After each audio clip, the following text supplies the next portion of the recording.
नमस्कार दोस्तों। मेरा नाम है विजय कुमार। आप देख रहे हैं कॉमिक्स पिटारा चैनल को। तो चलिए दोस्तों, हम लोग कॉमिक्स पढ़ रहे थे मैडम इंडिया, जो कि राम रहीम की कॉमिक्स है। इसका पहला और दूसरा पार्ट मैंने अपने चैनल पर अपलोड कर दिया है। पहले और दूसरे पार्ट में मैंने इस कॉमिक्स को 40 पेज तक कवर कर दिया था। अब इस पार्ट में इसकी आगे कहानी को शुरू करते हैं। इधर झरने के पीछे से आती हंटरमैन की आवाज़ में थी शेर सी गुर्राहट। सीधी तरह बता दो लेडी किलर, कौन हो तुम? क्यों मार डाला तुमने जीवन दास एम एटम प्रसाद को? और अब दामोदर राय के पीछे क्यों पड़ी हो तुम? मर जाएगी लेडी किलर, किंतु अपने मुंह से सच का एक शब्द तक बाहर नहीं निकालेगी हंटरमैन। इससे पहले कि हंटरमैन की गन मौत उगलती, कोई बात सा झपटा। अभी हम जिंदा हैं प्यारे लाल। तेरी गन तो मेरे हाथ ले उड़ा। अब तू चख रहीम दे ग्रेट के फौलादी घुसे का स्वाद। रबर के बबुए सा उछलकर दूर खड़ा हो गया हंटरमैन। कमाल है यार, मेरा घुसा खाकर भी ढीठ की तरह खड़ा है, जबकि तुझे शर्म से बाल्टी भर पानी में डूब कर मर जाना चाहिए था। तुम यहाँ तक कैसे पहुँचे? भला हो हमारे उस अज्ञात मददगार का, जिसने हमें तुम्हारा पता एम लेडी किलर के तुम्हारी कैद में होने की जानकारी दी। अब अच्छे बच्चे की तरह अपना असली चेहरा दिखाना हंटरमैन। किंतु हंटरमैन कतई जवाब देने के मूड में नहीं था। मेरा रहस्य नरक में जाकर यमराज से पूछना बच्चों। औ ई मार डाला रे। ओ मेरे प्यारे हाथ, मुसीबत में तू ही देता था। मुसीबत में तू ही देता है साथ। इससे पहले कि रहीम का हाथ हंटरमैन को जकड़ पाता, तेजी से बाहर लहराता चला गया हंटरमैन। याद रखना लड़कों, अपनी शिकस्त का बदला अवश्य लूंगा मैं। छोड़ूंगा नहीं मैं तुम्हें। Thank you Ram. इसमें धन्यवाद कैसा? तुमने भी तो पायला के हाथों हमें मौत के मुंह से जाने से बचाया था। आज तुम्हें हंटरमैन के हाथों बचाकर हमने अपना कर्ज चुकाया है। ये हेडक्वार्टर अब तबाह होकर रहेगा, ताकि दोबारा हंटरमैन यहाँ ना आ सके। कुछ समय पश्चात उस झरने से बहुत दूर खड़े थे तीनों। अब तबाह होगा हंटरमैन का वो हेडक्वार्टर। रिमोट का स्विच दबा। खट। आकाश थर्रा देने वाला विस्फोट, हजारों फीट ऊपर उछलता पानी। हंटार के हेडक्वार्टर की तबाही का दृश्य था ये। बड़ाम। कब्रिस्तान से सन्नाटे को तोड़ा राम की आवाज ने। अब बताओ लेडी किलर, क्यों मार डाला तुमने जीवन प्रसाद एम एटम प्रसाद को? सॉरी, मैं नहीं बता सकती।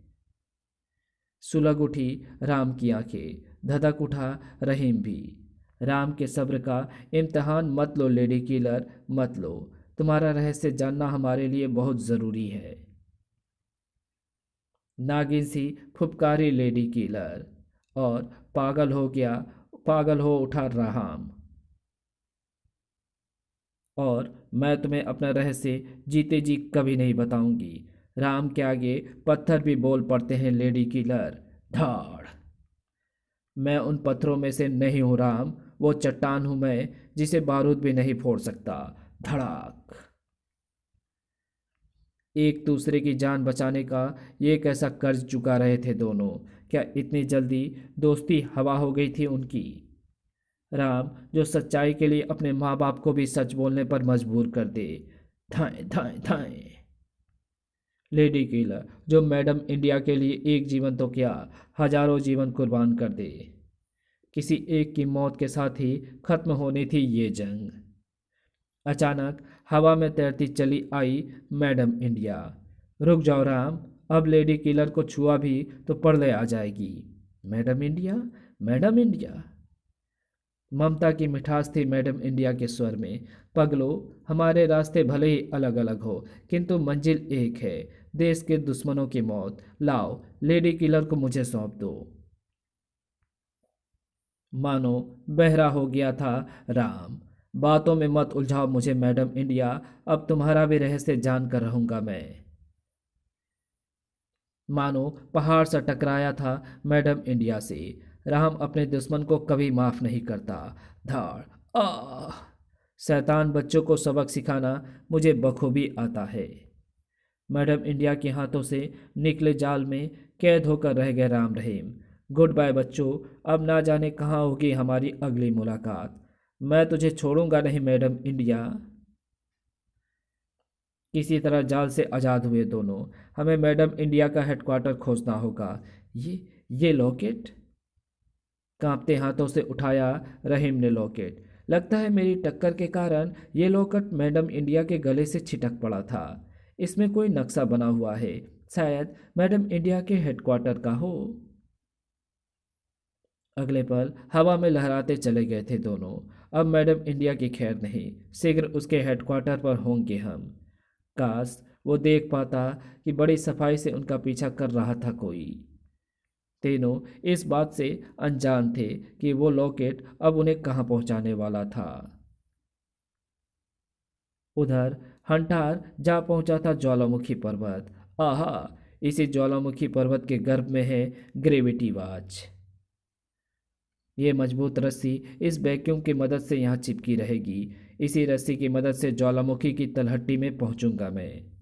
रस्सी के सहारे ज्वालामुखी में उतरता चला गया हंटार। शुक्र है मेरी पोशाक एस्बेस्टस की बनी होने के कारण मुझे खौलते लावे एवं अत्यधिक गर्म गैसों की तपन महसूस नहीं होगी। शीघ्र ही तलहटी में पहुंच गया हंटार। आहा, वो रही ग्रेविटी वॉच। मानो पंख लग गए थे हंटार के पैरों में। ग्रेविटी वॉच अब मेरी है, सिर्फ मेरी। कांपते हाथों से उठाई उसने ग्रेविटी वॉच। प्रोफेसर चनक का ये महान आविष्कार अब मेरा है।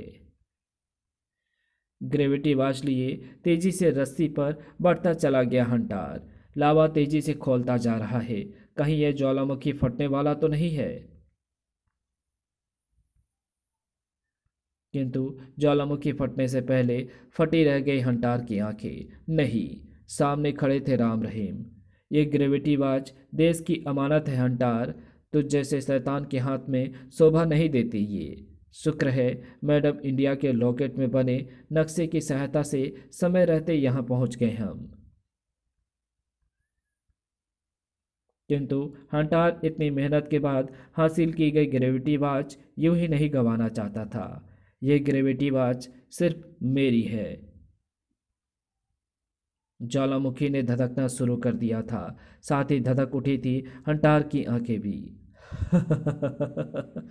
धरती का यमराज कहते हैं मुझे। लेसर तलवार से उड़ेंगे तुम्हारे सर। एक पल की भी देरी सिर धड़ से अलग करने के लिए काफी थे उनके। हवा में उछलता चला गया रहीम। ग्रेविटी वॉच पर सिर्फ हमारा अधिकार होगा। रहीम का शक्तिशाली प्रहार, ये घूसा तेरे दिमाग का सारा मलिदा बाहर निकाल देगा।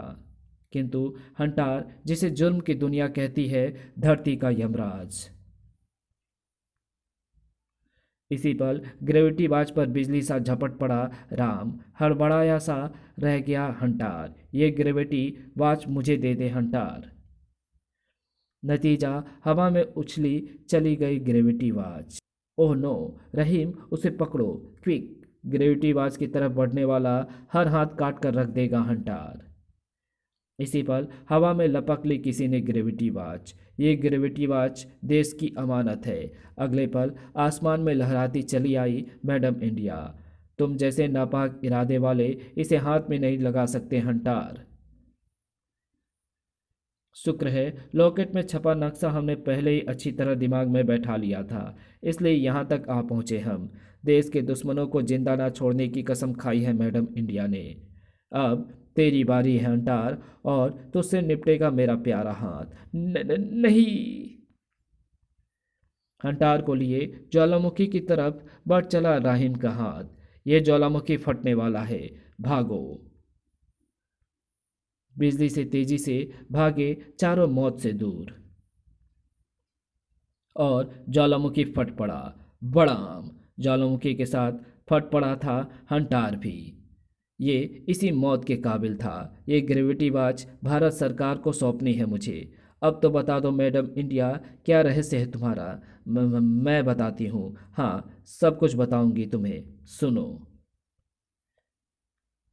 टेप रिकॉर्डर सी बजती चली गई लेडी किलर। तभी तभी लेडी किलर की आंखों में भरी दहशत। नहीं। सेकंड के हजारवें हिस्से में उछलकर मैडम इंडिया के सामने आ खड़ी हुई वो। रेट रेट रेट आ बोझ सा बना खड़ा रह गया हर कोई। लेडी किलर, आपके जिस्म से खून का एक कतरा भी बहते कैसे देख सकती थी मैडम इंडिया। मैडम इंडिया के स्वर में थी शेरनी सी गुर्राहट। किसने तुम्हारे जिस्म में मौत का बारूद भर डाला लेडी किलर? हंटर। मैं। एक अंतिम हिचकी और लेडी किलर के जीवन का समापन हो गया। लेडी किलर, बड़ी स्वार्थी है तू। मुझसे पहले ये दुनिया छोड़ चली गई। मैडम इंडिया को जरा भी ख्याल नहीं आया तुझे। सुबक सुबक रोए जा रही थी मैडम इंडिया, और वो बस मुस्कुराए जा रही थी, जैसे मैडम इंडिया के रुंदन पर मजा आ रहा था उसे। धधकती चिता के साथ धधक रही थी हर किसी की आंखें। धधक रही थी मैडम इंडिया, धधक रहा था राम, धधक रहा था रहीम। हंटरमैन को तुम्हारी मौत का कर्ज चुकाना होगा लेडी किलर। हंटरमैन को मरना होगा। हमें तुम्हारी जलती चिता की सौगंध। प्यारे बच्चों, ये कथानक आपको कैसा लगा? मुझे अपनी अमूल्य राय एवं सुझाव पत्रों द्वारा अवश्य भेजें। आप कमेंट में लिख करके ज़रूर बताना कि आपको ये कहानी कैसी लगी। अगर आपको ये कहानी अच्छी लगी हो तो इस वीडियो को लाइक शेयर कमेंट ज़रूर कर देना। चैनल पर नए हो तो चैनल को सब्सक्राइब कर ऑल नोटिफिकेशन को सिलेक्ट ज़रूर कर देना। Thanks for watching my videos.